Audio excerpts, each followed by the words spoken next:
শাকিব খান কখনো কাউকে পরোয়া করে না, কখনো কাউকে গোনে না, সবকিছু নীরবে সহ্য করে যায়। কিন্তু শাকিব খান যখন মুখ দিয়ে একটা কথা বের করে, সেই কথা যেন আগুনের গোলায় পরিণত হয়।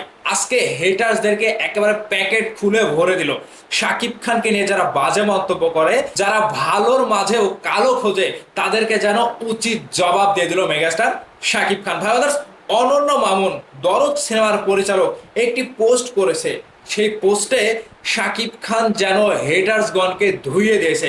এর মধ্যে অন্যতম হচ্ছেন পরিচালক টাকলা ইকবাল। শুধু ইকবালই নয়, ইকবালের পাশাপাশি শাকিব খানকে নিয়ে যারা হেডগিরি করে, যারা আলোচনা সমালোচনায় মেতে উঠে, মিথ্যা গুজব রটিয়ে যারা শাকিব খানকে থামিয়ে দিতে চায়, তাদের জন্য শাকিব খান যেন একটা তীর ছুঁড়ে মারলো। ভাই অনন্য মামুন যে পোস্টটি করেছে, সেখানে একেবারে সবকিছু আন্দাজ করা যাচ্ছে শাকিব খান তাদেরকে একেবারে উচিত জবাব দিয়ে দিয়েছে। তিনি যেটা লিখেছে, কিছু মন্দ মানুষ আলোর মাঝেও কালো খোঁজে, আমি এসব ঘুরে তাকে সময় নষ্ট করি না।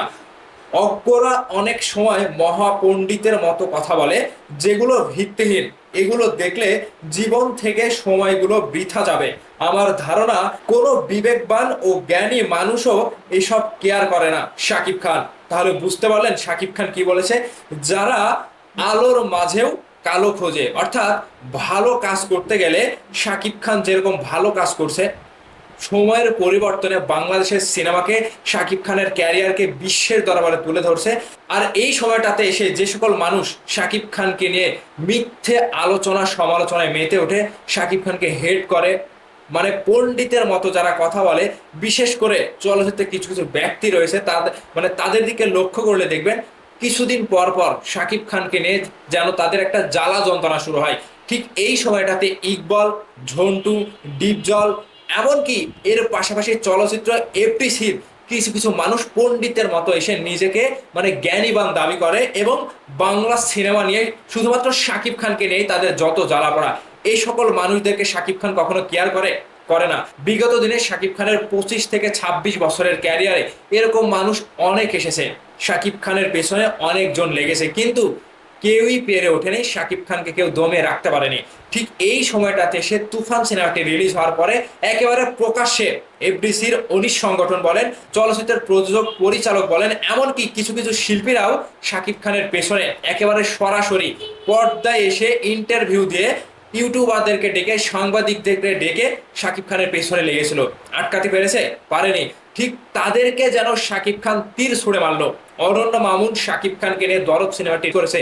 এই দরদ সিনেমা নিয়েও কালবেলা এন্টারটেনমেন্ট মিথ্যে গুজব রটাচ্ছে। তাহলে এরকম সাংবাদিক, এই সকল ইউটিউবার কিংবা ভাড়া করা লোক দিয়ে শাকিব খানকে 25 বছরে যখন থামাতে পারেনি, তখন এই তুফান বলেন, দরদ বলেন, কোনোটাকে আটকাতেও পারবে না। তুফানকে আটকানোর জন্য ব্যর্থ চেষ্টায় যখন তারা বিফল হয়েছে, তখন দরদ সিনেমাটিকেও আটকাতে পারবে না, এটা কনফার্ম। আজকে দরদ সিনেমাটি নিয়ে কি বলা হচ্ছে? দরদ সিনেমাটিও, শাকিব খানের দরদ সিনেমাটিও কোনো নিয়ম নীতি মানেনি, নিয়ম ভঙ্গ করে তুফান সিনেমার ভেতরে সিনেমা হলে দরদের টিজার চালানো হয়েছে। আজকে কালবেলা যে কোনটা খেয়ে নিউজ করে, উল্টা পাল্টা খেয়ে নিউজ করে, এটা আমি বুঝি না। কিন্তু এই যে শাকিব খানের পেছনে নতুন করে কালবেলা এন্টারটেনমেন্ট, কালবেলা নিউজ পত্র পত্রিকা যে নেমে পড়ছে, এর পেছনে মূল চক্র হচ্ছে এফডিসির 19 সংগঠনের পরিচালক বলেন, প্রযোজক বলেন, শিল্পীরা বলেন, সকলে কিন্তু এর সাথে সম্পৃক্ত। তবে কালবেলার দিন শেষ হতে চলেছে, এটা কনফার্ম। তিনি মানে তারা যে উল্টাপাল্টা নিউজ করছে, এই সকল নিউজ করে কালবেলা আর বেশি দিন টিকে থাকতে পারবে না। এখানে সাকিবিয়ানদের দাপট কতটুকু আপনারা দেখতে পারবেন। এরকম নিউজ এর আগে সময় টিভি থেকে করা হয়েছে, বিভিন্ন অনলাইন পত্রিকা থেকে করা হয়েছে, কিন্তু দিন শেষে কি হয়েছে?